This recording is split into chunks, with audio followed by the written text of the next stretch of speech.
Thousands of children are right now without their parents, locked in crowded warehouses surrounded by razor wire. Children by the thousands. Meanwhile, in Congress, lawmakers are bickering over who's to blame. A House committee today grilled the Homeland Security Secretary on the unfolding humanitarian crisis along our own southern border. More than 50,000 children, 50,000 who came into this country on their own, illegally, without their parents. Federal officials say it's happening in record numbers, up 90% from last year. We have an illustration over here in the wall. Immigration officials say the kids are mostly not from Mexico, but from Guatemala, El Salvador, and Honduras. Most of them escaping violence in these areas and extreme poverty. Their parents pay smugglers thousands of dollars to sneak them into the United States. And it is a long and dangerous journey that many of these children do not survive. Those who make it to safety often don't get far. When border agents find the children, they take them to government buildings such as border control centers, even an Air Force base. Excuse me, according to Los Angeles Times newspaper reporting, many sleep on plastic mats on dirty floors with nothing but flimsy foil blankets. At the hearing today, Republicans argued that, of course, President Obama's policies are causing the surge.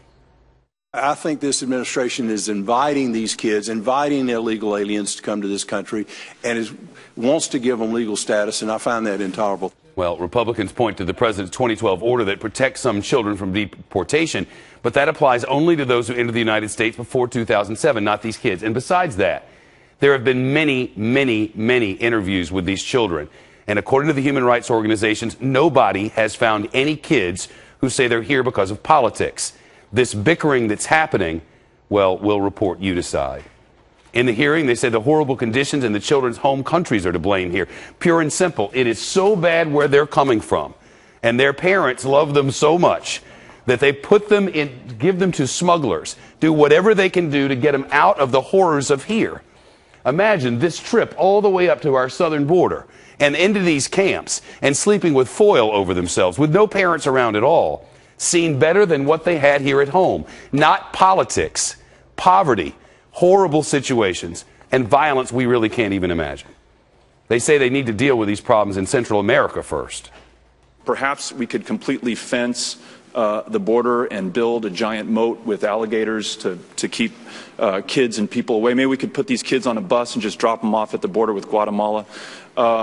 I don't think any of those are consistent, one, with the law, two, with our values, three, with my conscience or the conscience of many of the people in this country. I think we have to address the issues in those countries of origin. Yeah, a wet or dry rule for Cuba, and yet these thousands of kids coming from extreme poverty and crisis, and we lock them up in detention camps and blame each other as politicians.